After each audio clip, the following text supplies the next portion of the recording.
السلام علیکم guys, welcome to my channel. میں ہوں عاصم مجید اور آج کی اس ویڈیو میں میں ریویو کرنے جا رہا ہوں مالٹوفر سیرپ کا۔ آج کی اس ویڈیو میں ہم دیکھیں گے کہ اس کے فوائد کیا ہیں، اس کے نقصانات کیا ہیں اور کن کن سمپٹمز کے اندر، مسائل کے اندر اس کا استعمال کیا جا سکتا ہے اور اس کا صحیح طریقہ استعمال کیا ہے۔ اس سے پہلے کہ میں اپنی ویڈیو شروع کروں، اگر آپ میرے اس چینل عاصم مجید 56 پر نئے ہیں تو چینل کو سبسکرائب کر لیں اور ویڈیو کو لائک کر دیں۔ اب واپس چلتے ہیں اپنے ٹاپک کی طرف۔ تو برانڈ نیم ہے اس کا مالٹوفر، سرل فارما اس کی مارکیٹنگ کر رہی ہے۔ اس کی قیمت کی بات کی جائے تو یہ آپ کو 120 ml کا پیک 319 یا 20 روپے میں پاکستانی مارکیٹ میں عام دستیاب ملتا ہے۔ اب اس میں جو دوا ایڈ کی گئی ہے وہ ہے آئرن ہائیڈرو آکسائڈ پولی مالٹوز کمپلیکس۔ یہ آئرن یا فولاد کی ایک قسم ہے اور اس میں جو کوالٹی یوز ہوئی ہے وہ سویز آئرن ہے۔ سویز آئرن دنیا میں سب سے اچھی کوالٹی کا آئرن ہے اور یہ اچھا اس طرح ہے کہ اس کی ابزارپشن آپ کے جسم میں بہت بہتر ہوتی ہے، یعنی کہ یہ اچھے سے جذب ہوتا ہے اور اس کے سائیڈ ایفیکٹ دوسری آئرن کے اقسام سے بہت کم ہے۔ اس وجہ سے اس کو سب سے اچھی کوالٹی کا آئرن مانا جاتا ہے۔ اس کی مارکیٹنگ تو سرل فارما کر رہی ہے مگر اس کو بنا کر ایسبن فارما دے رہی ہے جو کہ انڈر لائسنسڈ ہے وائفر فارما کے۔ یہ سوئٹزرلینڈ کی کمپنی ہے اور یہ ان کی اسپیسیفکیشن کے مطابق اس کو بنا رہے ہیں۔ اب جن مسائل میں اس کا سب سے زیادہ استعمال کروایا جاتا ہے اس میں آئرن ڈیفیشنسی ہے، یعنی کہ جسم میں فولاد کی کمی، خواہ وہ بچہ ہو، جوان ہو، بزرگ ہو یا خاتون ہو، اگر ان کے جسم میں آئرن ڈیفیشنسی ہے تو اس کو پورا کرنے کے لیے اس کا استعمال کروایا جاتا ہے۔ اس کے علاوہ پروفلیکسس آف انیمیا، یعنی کہ اگر خدشہ ہو کہ مریض کے جسم میں خون کی کمی یا آئرن کی کمی ہو سکتی ہے، یعنی کہ حاملہ خواتین، ان کے جسم میں HB لیول اکثر ڈاؤن ہونا سٹارٹ ہو جاتا ہے۔ اس کے علاوہ دودھ پلانے والی ماؤں میں بھی اگر سرجری ہوئی ہے یا ان میں خون کی کمی ہے،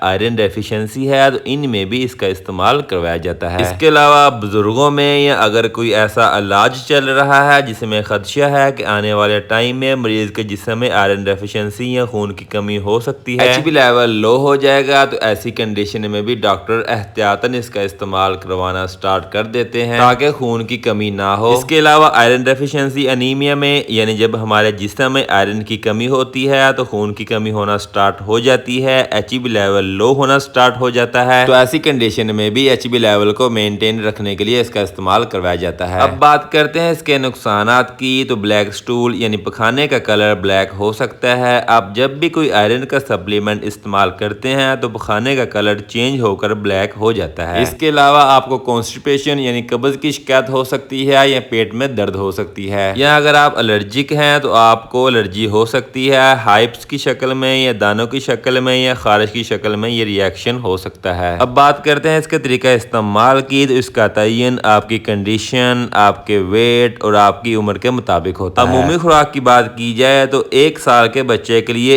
1 سے آدھا چائے کا چمچ دن میں 1 دفعہ، 1 سے 12 سال کی عمر کے بچوں کے لیے 1 سے 2 چائے کے چمچ صبح شام۔ اس کے علاوہ 12 سال سے بڑے افراد کے لیے 2 چائے کے چمچ دن میں 2 دفعہ اور حاملہ خواتین کے لیے اس کی ڈوز زیادہ ہو سکتی ہے، یعنی کہ 2 سے 3 چائے کے چمچ صبح شام بھی استعمال کروایا جا سکتا ہے۔ کھانے کے درمیان یا کھانے کے فوراً بعد آپ نے اس کا استعمال کرنا ہے۔ اس کو آپ پانی کے ساتھ لے سکتے ہیں۔ اس کے ساتھ ہی ہمارا ریویو مکمل ہوا۔ امید ہے آپ کو ویڈیو پسند آئی ہوگی۔ اس کے ریلیٹڈ اگر کوئی کویسچن ہے تو آپ نیچے کمنٹ سیکشن میں میرے ساتھ کوآرڈینیٹ کر سکتے ہیں۔ اپنا خیال رکھیے گا، دعاؤں میں یاد رکھیے گا۔ اللہ حافظ۔